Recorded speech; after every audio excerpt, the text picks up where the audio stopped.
Okay, so over the last few weeks, I've been 3D printing a giant T-Rex skeleton. So what this is MakerBot released this model in 2012 or 2013, and they basically sculpted this dinosaur, and they did it in such a way that it would be, really easy for people to print. So it was really cool. It's become kind of an iconic 3D print. Tons of people have remixed it and re-released it on Thingiverse, and it's a pretty neat model. So what I did was I scaled the skull on a Bambu Labs P1P, so it would be the full build volume. And then I scaled all the other pieces that came after it to match the skull. So some of them were a little bit bigger than the build volume, and I had to slice them and create more pieces. But for the most part, every piece of this dinosaur is about the full Z height of the Bambu Labs P1P. And this was a lot of printing to do this.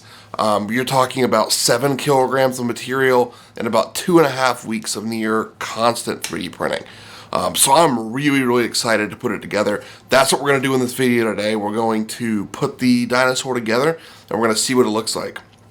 But before we get to that, I do want to call out something that's kind of special about this dinosaur. It was born in Austin, Texas, and I don't mean that it was just printed here, because it was printed in my lab here in Austin. But recently, a filament company called 3D Fuel, and if you've been around 3D printers for a long time, they've been making filament forever. I'm sure you've used them at some point. They teamed up with a local Austin company called Ascentium. So Ascentium is now going to do all of their production of their filament.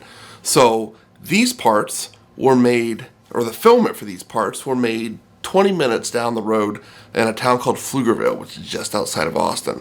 So it's really cool. So when you talk about bringing jobs, and additive manufacturing jobs especially, back to the United States, these are the kind of deals and the kind of partnerships that are really important to doing that.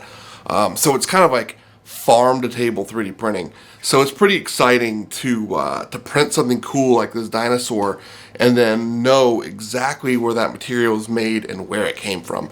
So that's something that's really important to me, and I'm really excited to be able to use, USA filament, going forward on a lot of my projects. So next, we're going to take all of the pieces. They've all been post-processed, and we're going to work on assembling it. I'm really excited to see how big this dinosaur is actually going to be. So let's get to it.